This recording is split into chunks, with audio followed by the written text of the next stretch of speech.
Ein Filamentsensor für meine Do-it-yourself 6 Kilo Extruderline.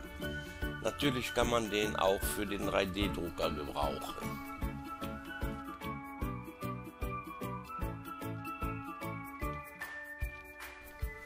Da die Extruderline mit ESP32 läuft, muss der Filamentsensor auch auf 3,3 Volt laufen.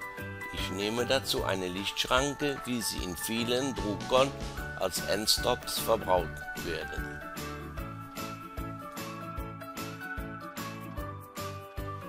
Die Leuchtdiode leuchtet, wenn Filament durch die Anlage läuft. Sollte aus irgendeinem Grund das Filament reißen, merkt der Sensor das sofort und schaltet die Anlage auf Stopp.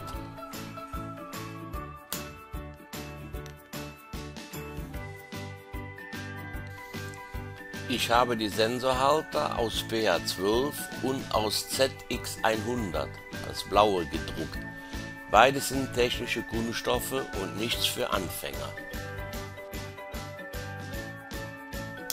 Wie ihr sehen könnt, kann man 1,75 und 2,85 mm damit produzieren.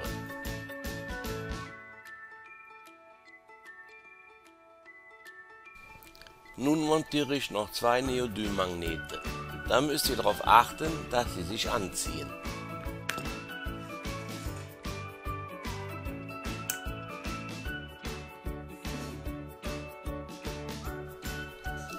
Die Magnete lösen später den Sensor aus, wenn kein Filament mehr durchläuft.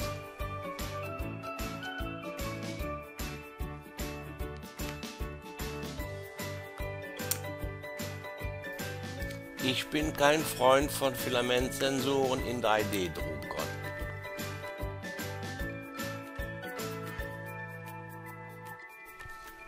Bei technischen Filamenten kann beim Wechseln der Rolle in 2-3 Minuten schon eine Abkühlung des letzten Layers erfolgen und später bricht genau da das Bauteil.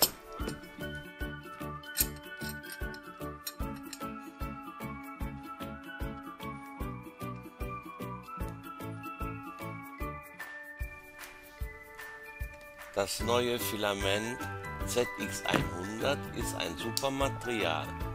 Es lässt sich bei Temperaturen über 270 Grad gut drucken, aber später mache ich da ein Video drüber. Es ist nichts für Anfänger.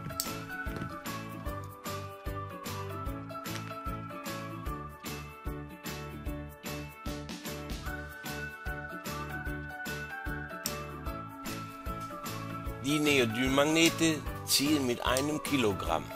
Ihr könnt den Sensor in allen Richtungen verbauen. Die Magnete ziehen immer an.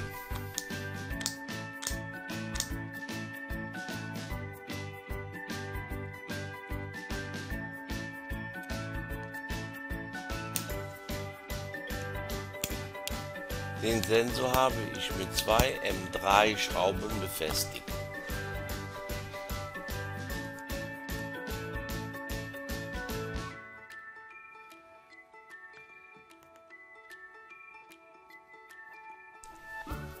Der Sensor sollte lange halten. Das ZX100 ist ein Tribofilament, das sehr verschleißfest ist.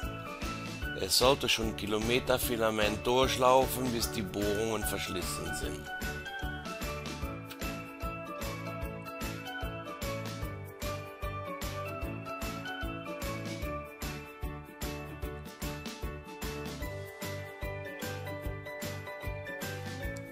Wenn ihr Filamentsensoren in 3D-Druckern einsetzen möchtet, so einstellen, dass es einen lauten Ton gibt, damit ihr sehr schnell das Filament wechseln könnt. Je schneller, desto besser für euren Druck.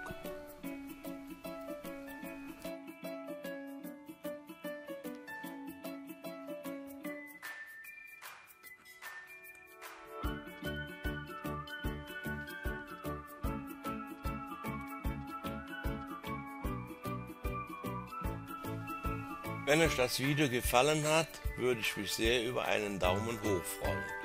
Und wenn Fragen oder Ideen da sind, schreibt sie einfach in die Kommentare.